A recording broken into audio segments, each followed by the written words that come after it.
Hi, Sherry. Hi, how are you? Good. How are you? I'm doing okay this morning. Do you have some good breakfast today? I had a very light breakfast.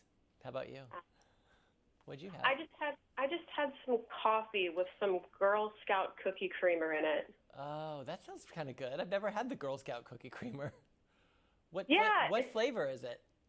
it is I think it's the Samoa flavor. Oh, see, I would like that. I actually don't drink a lot of coffee unless I'm sweetening it up within an inch of its life, basically. So, Yes, no, I understand that. So you're more of a latte kind of I'm a person then. latte guy. Yeah. Unfortunately, I drink too much soda. I drink soda in the morning. But does the bubbles don't hurt your stomach? No. Oh, I wish well, they good for you. I wish I could get off the stuff, but I can't. As vices go, I guess I can take it, right? Yeah, I guess so. It's hopefully one that won't kill you, at least not any sooner than Not, your number yeah, up. exactly. By the time I find out, it'll be too late. So, Exactly. So if well, you now had that to, I've told about my imminent death. you're good. It sounds very pop culture-y, so you're good. Okay, good, good. Okay. Well, I obviously want to make sure that I talk about the campaign here. So how is Ford celebrating the 50th anniversary of that beautiful Mustang? Thank you, by the way. I'm excited about this because we're actually, Ford Mustang has been such an icon over the past 50 years. It's had over 3,000 references in pop culture, movies, TV shows, magazines, books.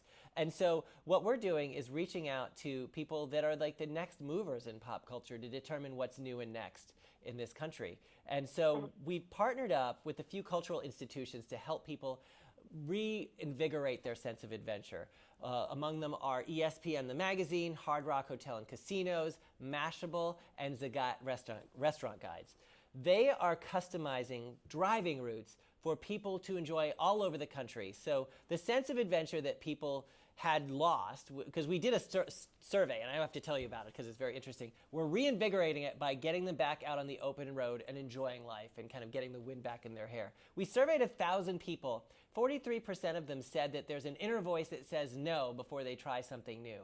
So we thought, what better way to combat that than to have these customized driving routes from these partners that know exactly what to try where and what to do where, whether it's in food, sports, tech, entertainment. So I thought, it kind of speaks to the fact that we do want to try things. We just have to lose the fear of failure and embarrassment. Those were two of the factors that people listed as factors that keep them from trying new things.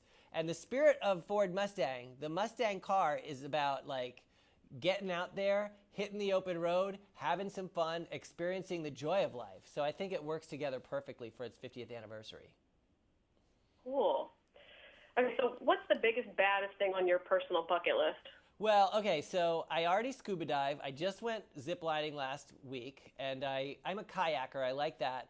But I think where I could explore more is I'm not super adventurous with food. Like I don't like an eyeball on the thing I'm eating. I don't want the head on it, you know? I want to be I blissfully unaware of its expression. No, I totally understand. So what kind of food do you want to try out? Oh, well, okay. So I'm wrapping myself around oysters. I know that doesn't seem that embarrassing to people, or I mean, it doesn't seem like that much of a jump. But what we found in this study was that 59% of people, if of the things they would try that would be new, trying a new food was one of them, the biggest one. The others were actually travel, which I think makes sense, and it certainly is in keeping with the Mustang philosophy, and Yeah. also sports, music, and culture. So I would like to try trapeze school. That's something they have here in New York, but my fear of heights is it's going to take some time. So I'll start with oysters and work my way up to trapeze school. Oh, no, I hear you on that. I It's do a not. journey. You know what, Brian? I'm not afraid of heights. I'm afraid of falling. Right, exactly. The heights aren't the problem. If I can go as high in a building as you want, we actually just had the 2015 Ford Mustang on the 86th floor of the Empire State Building just a few months ago, and that part, there are walls. I can handle that. There's like barricades, but the idea of dropping from a trapeze to me is a little bit more intimidating, even with the net. But I'm going to get there. I'm going to get there. Just Slightly. Okay, so I have to go back. How did they get a Mustang on the 86th floor of the They Empire still State have Building? not explained it to me. I don't understand it. They must have an amazing freight elevator. I can only assume. I Yeah. don't know. I don't know. But that's the great mystery and why it was such a great stunt, I thought, actually. Well, that's mystery is sometimes what makes it. Exactly. Okay, so you're co-executive producer of You. I What's am. it like? What is it like to work with those ladies? Well, I love each and every one of them. And the nice thing is they really do, the spirit of the show is different women with different points of view. And it has that. And so I love, obviously I'm a huge fan of Whoopi. And I think Rosie O'Donnell is a great return to the show. And Rosie Perez, I mean, I think she's just like, I think she's just a fantastic talent, and I think we're going to see her just kind of explode on the scene. And Nicole Wallace, again, just a wonderful person, smarter than smart, and she has been there and done it in politics. So it's kind of nice to have this person who has this real insider's take on what's going on in world affairs and political affairs. And she's really been on the inside, and that's something that no other show has. So I really love the combination. It's hard getting up early in the morning, but it's what a reason to get up. It's like to get to spend time with these smart, powerful, funny women. It's a gift, and I'm very grateful for it, truthfully. Cool. So if one of them leaves, I know, I won't go into the drama. If one of them leaves, do you have anybody on your wish list? Oh gosh, I don't. It's only been 2 weeks in, so I'm really hopeful that's not the case. So I'm really planning on these four being here for a long time. Good. Okay, so we've talked about your pop culture genius. Oh, thank you. What is it that draws you to pop culture, and what do you think is the next big thing?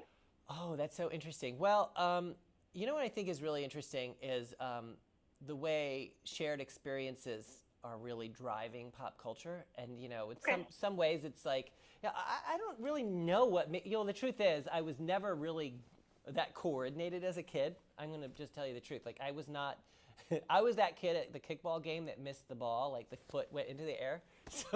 So I could certainly watch TV real well, though. So so that's, I think, how I started to get involved in the world of entertainment, truthfully, on the very fundamental level.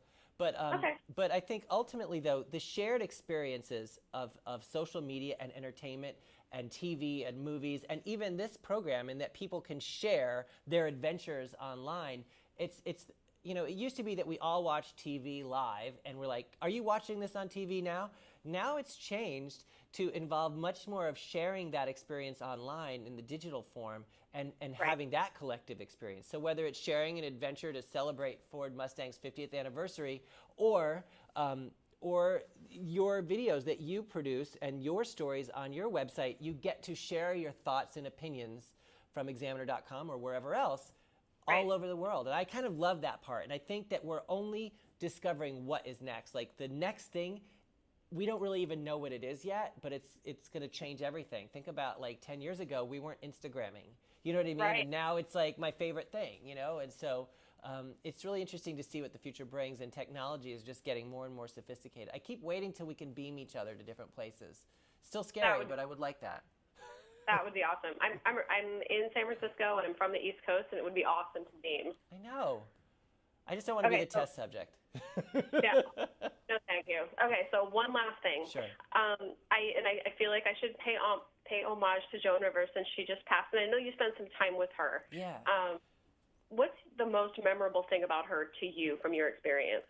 To me, I think what was really memorable about Joan Rivers, and I was very fortunate I started working with her when I was at the Today Show and produced some spots with her, and then she took me under her wing and invited me to her Thanksgiving and her Passover. But what's so interesting about her is that I make it sound like I was somehow unique or special. She did this with so many people. She invited 30 people to her house for Thanksgiving and Passover and different parties. And every time I emailed her, she'd respond back. I didn't email her a lot. So I felt a closeness to her, even though I can't say I wasn't a close friend, like an intimate close friend to her, but she treated me like family. And I realized even more so after she passed that she made so many people feel that way.